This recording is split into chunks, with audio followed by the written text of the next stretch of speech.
ఓం శాంతి 19/12/2023 సాకార ఈశ్వరీయ మధుర మహావాక్యాలు. మధురమైన పిల్లలారా, సేవలో వృద్ధి కొరకు క్రొత్త పద్ధతులను కనుగొనండి. గ్రామానికి వెళ్ళి సర్వీస్ చేయండి. సేవ చేసేందుకు జ్ఞాన పరాకాష్ఠ కావాలి. ప్రశ్న: బుద్ధి ద్వారా పాత ప్రపంచాన్ని మర్చిపోతూ ఉండేందుకు సహజమైన యుక్తి ఏది? జవాబు: గడియ పరంధామమైన ఇంటిని స్మృతి చేయండి. ఇప్పుడు మృత్యులోకం నుండి లెక్కాచారమంతా సమాప్తం చేసుకొని అమరలోకానికి వెళ్ళాలి అని బుద్ధిలో ఉండాలి. దేహం నుండి కూడా బికారిగా అవ్వాలి. ఈ దేహం కూడా నాది కాదు. ఈ విధమైన అభ్యాసం ఉంటే పాత ప్రపంచాన్ని మర్చిపోతారు. ఒకటేమో గడియ ఇంటిని స్మృతి చేస్తూ ఉండాలి. రెండవది, దేహం కూడా నాది కాదు, నేను వెళ్ళిపోవాలి, లెక్కాచారాలంతా సమాప్తం చేసుకొని. ఈ రెండు విషయాలు గుర్తుంచుకున్నట్టయితే ఈ పాత ప్రపంచంలో ఉంటూ మీ పరిపక్వ అవస్థను తయారు చేసుకోవాలి. ఏకరస స్థితి కొరకు శ్రమ చేయాలి, ఒకే విధంగా నడవటానికి. పాట: మాతా ఓ మాతా, నీవు సర్వుల భాగ్య విధాత. ఓం శాంతి. భారతదేశంలో జగదంబకు చాలా మహిమ ఉంది. జగదంబను గురించి భారత్ వాసులకు తప్ప ఇంకెవ్వరికీ తెలియదు. పేరు విన్నారు. వీరిని ఈవ్ అనగా బీబీ అని కూడా అంటారు. ఇప్పుడు బీబీ మరియు మాలికుడు యజమాని లేకుండా రచన రచింపబడదు అని పిల్లలైనా మీ బుద్ధిలో ఉంది. తప్పకుండా జగదంబ ప్రకటితమవ్వవలసే ఉంటుంది. జగదంబ తప్పకుండా ఉండేది, అందువల్లనే మహిమ చేస్తారు. భారతదేశానికి చాలా మహిమ ఉంది. దానిని స్వర్గం అని కూడా అంటారు. అంతేకాక భారతదేశం ప్రాచీనమైనది అని కూడా వారికి తెలుసు కనుక తప్పకుండా స్వర్గమే ఉండాలి కదా. ఈ విషయాలు ఈశ్వరీయ సంతానమైన మీరు తప్ప ఇంకెవ్వరూ అర్థం చేసుకోలేరు. కల్పక్రితం ఎవరైతే అర్థం చేసుకున్నారో వారే ఇప్పుడు మళ్ళీ అర్థం చేసుకుంటారు. అర్థం చేయించేందుకు చాలా మంచి పదాలు ఉన్నాయి. పవిత్ర ఆత్మ, పవిత్రత ద్వారా మీరు ప్రకాశ కిరీటాన్ని పొందుతారు. ఇంకొక విధంగా పుణ్యాత్మ అని దాన పుణ్యాలు చేసే వారిని అంటారు. వారిని ఆంగ్లంలో మహాదాని, ఫిలాంథ్రోపిస్ట్ అని కూడా అంటారు. పవిత్రతను నిర్వికారము అని అంటారు. వేరువేరు పదాలు ఉన్నాయి. భారతదేశంలో దాన పుణ్యాలైతే చాలా జరుగుతాయి. ప్రత్యేకించి తరచుగా గురువులకు దానం చేస్తారు. భలే ఇప్పుడు వారిని పవిత్రాత్మలు అని అనవచ్చు, కానీ పుణ్యాత్మలు అని అనలేరు. వారు దాన పుణ్యాలు చెయ్యరు. సన్యాసులు వారైతే దాన పుణ్యాలు తీసుకుంటారు. కనుక వీరందరి నుండి బుద్ధి యోగాన్ని తొలగించి ఒక్క తండ్రితో జోడించాలి. అందువలన ఇది సరికాదు అని వారికి తండ్రి అర్థం చేయించాల్సి పడుతోంది. వీరందరినీ ఉద్ధరించేందుకు నేనే వస్తాను. మీరు జ్ఞాన సాగరుల నుండి వెలువడిన జ్ఞాన గంగలు. వాస్తవానికి గంగ అనే పదం సరి అయినది కాదు, కానీ మహిమ నడుస్తూ వచ్చింది, అందువలన పోలిక చేసి చెప్పడం జరుగుతుంది. తండ్రి వచ్చి పాత ప్రపంచపు పాత వస్తువులన్నింటినీ క్రొత్తవిగా చేస్తారు. స్వర్గము నూతన వస్తువు గురించిన సమాచారం గురించి తండ్రికి మాత్రమే తెలుసు. ప్రపంచంలోని వారికి తెలియదు. భగవాను వాచ్ అని ఉంది, కానీ గీతలో కృష్ణుడి పేరు వేసినందువలన అందరి బుద్ధి యోగము భగవంతుడి నుండి తెగిపోయింది. అందువలనే సర్వవ్యాపి అని అనేశారు. కృష్ణుడి జతలో అనేక మంది బుద్ధి యోగం ఉంది. ఎక్కడైతే గీతకు గౌరవం ఉంటుందో అక్కడ కృష్ణుడికి కూడా గౌరవం ఉంది. వాస్తవానికి తండ్రి మహిమ అనే టోపీ కొడుకు పైకి వచ్చేసింది. ఇది కూడా డ్రామాలో నిశ్చితమై ఉంది. ఈ విషయాలు తండ్రి వచ్చి అర్థం చేయిస్తారు. బాబా మాటికి ఎవరైనా వచ్చినప్పుడు ప్రతి ఒక్కరి కర్తవ్యాన్ని గురించి, వీరితో మీకు ఏ సంబంధం ఉంది అని అడగండి అని అర్థం చేయిస్తారు. బాబా మంచి ప్రశ్నావళిని కూడా తయారు చేయించారు. దాని వలన సేవ చాలా బాగా జరగగలదు. జగదంబ మందిరంలో బాగా సేవ జరిగేందుకు అవకాశం ఉంది. అక్కడికి వెళ్ళి ఈమె జగదంబ సృష్టిని రచించే మాత అని అర్థం చేయించండి. ఆమె ఏ ప్రపంచాన్ని రచిస్తుంది అని అడగండి. తప్పకుండా నూతన ప్రపంచాన్ని రచిస్తుంది అని అర్థం చేయించాలి. అచ్చా, ఈ మాతకు తండ్రి ఎవరు, వీరికి ఎవరు జన్మనిచ్చారు అని అడగండి. మనుషులకైతే ముఖ వంశావళి అనే పదానికి అర్థం కూడా తెలియదు. వీరికి పరంపిత పరమాత్మయే జన్మనిచ్చారు అని మీకు తెలుసు. పిల్లలైన మీరే అందరికీ అర్థం చేయించాలి. జగదంబ ముఖ వంశావళి కానీ ఏ విధంగా? పరంపిత పరమాత్మ అయితే నిరాకారుడు కనుక బ్రహ్మ తనువు ద్వారా అని తెలియజేయాల్సి ఉంటుంది. పరంపిత పరమాత్మ వచ్చి ఈ బ్రహ్మను ఎలా దత్తత తీసుకున్నారో అలాగే ఈమెను కూడా దత్తత తీసుకున్నారు. ఈ విషయాలన్నీ అందరి బుద్ధిలో ఒకే విధంగా స్థిరంగా నిలబడవు. గడియ గడియ మర్చిపోతూ ఉంటారు. పిల్లలు చాలా సేవ చేయవచ్చు.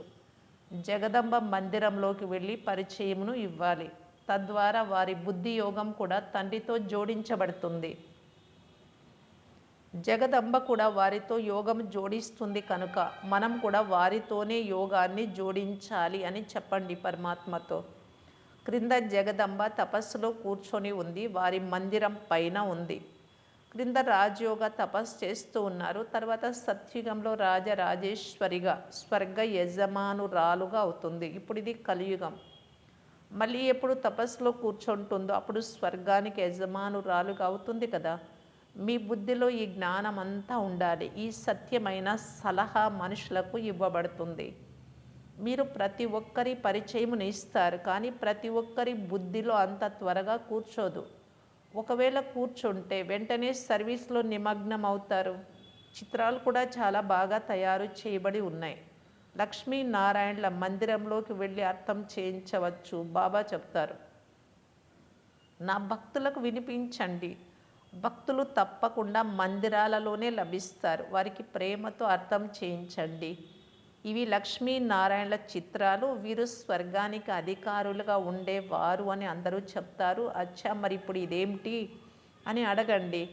కలియుగము అని తప్పకుండా చెప్తారు. కలియుగంలో దుఃఖమే దుఃఖం ఉంది. మరి వీరికి రాజ్యభాగ్యం ఏ విధంగా లభించింది?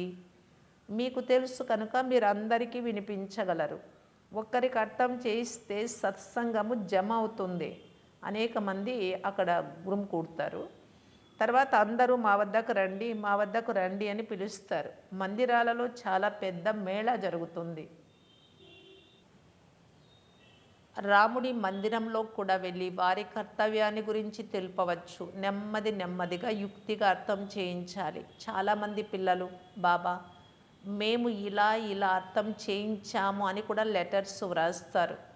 ఒక్కరికి అర్థం చేయించడం ద్వారా ఇతరుల నుండి నిమంత్రణ అంటే ఆహ్వానం వస్తుంది. మా ఇంటికి కూడా వచ్చి 7 రోజుల కోర్సును నడిపిస్తే మంచిదని పిలుస్తారు. మళ్ళీ ఇక అక్కడి నుండి ఇంకొకరు వెలువడతారు. ఎవరు ఆహ్వానించినా వారు ఇక వదిలి వెళ్ళని విధంగా అర్థం చేయించాలి. మీరు భాషణం చేయడం ద్వారా అంటే ఈ జ్ఞానాన్ని ఉపన్యసించడం ద్వారా అక్కడ దగ్గరి వారు, వారి బంధుమిత్రులు మొదలైన వారంతా ప్రోగవుతారు. అలాగే వృద్ధి జరుగుతుంది. సేవా కేంద్రానికైతే ఇంతమంది రాలేరు. ఇది మంచి యుక్తి వారి దగ్గరికి వెళ్ళి తెలియజేయడం. ఈ విధంగా శ్రమ చేయాలి. అయితే ఈ విధానం ఏ కొద్ది మందికో వస్తుంది. ఇది మంచి యుక్తి. ఈ విధంగా శ్రమ చేయాలి. అందరూ కష్టపడరు. అందుకు జ్ఞాన పరాకాష్ఠ కావాలి. బాబా మనకు నేర్పించేందుకు ఎంత దూరం నుండి వస్తారు అనేది గమనించాలి. ఒకవేళ సేవ చేయలేదు అంటే ఉన్నత పదవిని ఎలా పొందుతారు?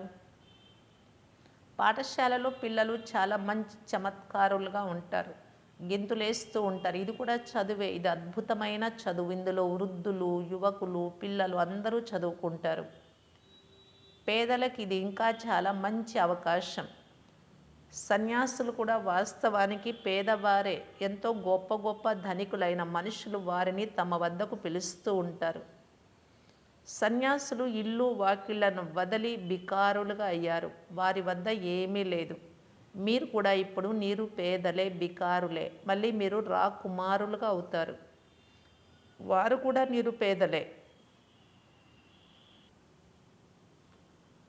ఇందులో ముఖ్యమైనది పవిత్రత. మీ వద్ద ఇక ఏమీ లేదు. మీరు దేహాన్ని కూడా మర్చిపోతారు. దేహ సహితంగా సర్వస్వాన్ని త్యాగం చేసి ఒక్క తండ్రికి చెందిన వారిగా అవుతారు. ఒక్క తండ్రిని ఎంతగా స్మృతి చేస్తారో అంత ధారణ జరుగుతుంది. ఏకరస ధారణ కొరకు ఒకే విధంగా ధారణ చేయడానికి శ్రమ చేయాలి. మనము బాబా వద్దకు వెళ్ళాలి కనుక ఈ పాత ప్రపంచం గురించి ఎందుకు ఆలోచించాలి? పరిపక్వ అవస్థ రానంత వరకు ఈ పురాతన ప్రపంచంలోనే, పురాతన శరీరంలోనే ఉండాలి. ఇప్పుడు మీరు గృహస్థ వ్యవహారంలో ఉంటూ పవిత్రంగా అవ్వాలి. ఈ మృత్యు లోకంలో లెక్కాచారాలు తీరిపోతాయి. ఇప్పుడు ఈ కామర లోకానికి వెళ్ళాలి. గడియ గడియ ఇంటిని స్మృతి చేయడం ద్వారా పాత ప్రపంచాన్ని మర్చిపోతూ వస్తారు. గీతలో బాబా ఏం చెప్పారో చెప్పమని అడగండి. భగవంతుని తండ్రి అని అంటారు. నిరాకార బాబా చెప్తూ ఉన్నారు, మామేకం యాద్ కరో, నన్ను ఒక్కరినే స్మృతి చెయ్యండి, యోగ అగ్ని ద్వారా మీ వికర్మల వినాశనం అవుతాయి అని. కృష్ణుడైతే ఈ విధంగా చెప్పలేడు. ఈ పాత ప్రపంచము మరియు పాత శరీరాన్ని కూడా వదిలేయండి అనున్నది భగవంతుడి మహావాక్యం. దేహి అభిమానులుగా అయ్యి ఆత్మాభిమానులుగా నిరంతరము బాబాను స్మృతి చేయండి. భగవంతుడు నిరాకారుడు. ఆత్మ శరీరాన్ని తీసుకొని శబ్దంలోకి వస్తుంది. బాబా అయితే గర్భం ద్వారా జన్మించరు. వారి పేరు శివుడు. బ్రహ్మ విష్ణు శంకరులు ఆత్మలు. వారికి తమ సూక్ష్మ శరీరాలు ఉన్నాయి.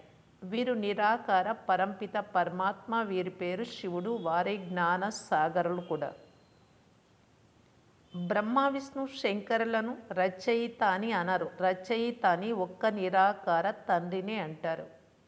అయితే వారు సాకార రచనను ఎలా రచిస్తారు? కనుక వారు వచ్చి బ్రహ్మ ద్వారా తెలియజేస్తారు. కృష్ణుడైతే కాదు కదా. బ్రహ్మ చేతిలోనే వేద శాస్త్రాలను చూపిస్తారు. బ్రహ్మ ద్వారా స్థాపన అని గాయనం కూడా ఉంది. బ్రహ్మ ద్వారా సర్వశాస్త్రాల సారాన్ని తండ్రి వినిపిస్తారు. నిరాకారుడైన తండ్రి సాకార బ్రహ్మ ద్వారా వినిపిస్తారు. ఈ విషయాలను బాగా ధారణ చేయవలసి ఉంటుంది. భగవాను వాచ, నేను రాజయోగాన్ని నేర్పిస్తాను. వినాశనానికి ముందే స్థాపన కూడా తప్పకుండా జరగాలి. మొట్టమొదట స్థాపన జరుగుతుంది. చాలా బాగా స్పష్టంగా వ్రాస్తూ ఉంటారు. బ్రహ్మ ద్వారా సూర్యవంశ రాజ్య స్థాపన. ఇలా వ్రాయడంలో చాలా గొప్ప రహస్యం ఉంది. కానీ ఎవరైనా శ్రమ చేసి సేవలో నిమగ్నం అవ్వాలి. సేవలో నిమగ్నమైతే చాలా ఆనందం కూడా కలుగుతుంది. మమ్మ బాబాలకు కూడా సర్వీస్లో ఎంత ఆనందం కలుగుతూ ఉండేది. పిల్లలు కూడా సర్వీస్ చెయ్యాలి. మమ్మనైతే మందిరంలోకి తీసుకెళ్లరు కదా. మమ్మకైతే చాలా మహిమ ఉంది. పిల్లలే వెళ్ళాల్సి ఉంది. బాబా చెప్తారు, వానప్రస్థంలోని అంటే వృద్ధుల వద్దకు వెళ్ళి వారిని, ఎప్పుడైనా గీత అధ్యయనం చేశారా? గీతా భగవానుడు ఎవరు అని అడగండి. భగవంతుడైతే ఒకే ఒక్క నిరాకారుడు. సాకారుడిని భగవంతుడు అని అనరు. భగవంతుడు ఒక్కరి అని చెప్పండి. ఇందులో సర్వీస్ కొరకు చాలా విచార సాగర మథనము నడవాలి. అభ్యాసం చేసిన తర్వాత బయటకు వెళ్ళి ట్రైల్ చేసి చూడాలి. జగదంబను దర్శించేందుకు రోజు వస్తారు. త్రివేణి సంగమం వద్ద కూడా చాలామంది మనుషులు వెళ్తారు. అక్కడికి కూడా వెళ్ళి సర్వీస్ చేయాలి. మీరు భాషణ చేసినట్లయితే చాలామంది వచ్చి ప్రోగ్ అవుతారు. మా వద్దకు వచ్చి సత్సంగాన్ని జరపండి అని చాలామంది ఆహ్వానిస్తూ ఉంటారు. మమ్మ బాబాలైతే ఎక్కడికి వెళ్ళలేరు. పిల్లలైతే వెళ్ళగలరు. బెంగాలులో కాళికా మాత మందిరం ఉంది. అక్కడ కూడా చాలా సర్వీస్ చేయగలరు. కాళీమాత ఎవరు? దీనిపై కూడా భాషణ చేయండి. కానీ ధైర్యం ఉండాలి. ఎవరు అర్థం చేయించగలరో బాబాకు తెలుసు. ఎవరిలో దేహ అభిమానం ఉంటుందో వారు ఏం సర్వీస్ చేయగలరు? సేవకు నిదర్శనం ఇవ్వరు. పూర్తిగా సేవ చేయకపోతే పేరును కూడా చెడిపేస్తారు. యోగి ఆత్మలలో మంచి శక్తి ఉంటుంది. అర్థం చేయించేందుకు చాలా పాయింట్లు ఇస్తూ ఉంటారు. కానీ మంచి మంచి మహారథులు కూడా మర్చిపోతారు. సర్వీస్ అయితే చాలా ఉంది. దీనిని అనంతమైన సర్వీస్ అని అంటారు. ఈ సర్వీస్ చేసిన వారు తర్వాత చాలా గౌరవాన్ని కూడా పొందుతారు. ముఖ్యమైనది పవిత్రత విషయం. కొంతమంది నడుస్తూ నడుస్తూ పడిపోతారు. లౌకిక తండ్రి పట్ల ఎప్పుడూ ఎవ్వరికీ నిశ్చయము తెగిపోదు. ఇక్కడ బాబా వద్ద జన్మ తీసుకుంటారు. ఇటువంటి తండ్రిని గడియ గడియ మర్చిపోతూ ఉంటారు. ఎందుకంటే వీరు విచిత్రమైన వారు, శరీరము అనే చిత్రము లేనివారు. ఈ తండ్రికి చిత్రం లేదు. తండ్రి చెప్తున్నారు, నన్ను స్మృతి చేయండి, మీరు పవిత్రంగా అవ్వండి, తద్వారా నా వద్దకు వచ్చేస్తారు.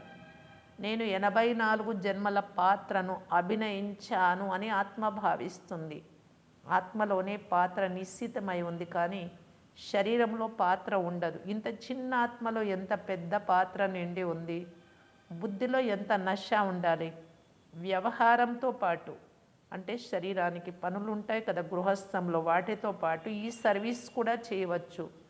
మాతాపితలైతే ఎక్కడికి వెళ్ళరు, పిల్లలు ఎక్కడికైనా వెళ్ళి సర్వీస్ చేయవచ్చు. పిల్లలని లక్కీ స్టార్స్, అదృష్ట నక్షత్రాలు అని అంటారు. అచ్చా,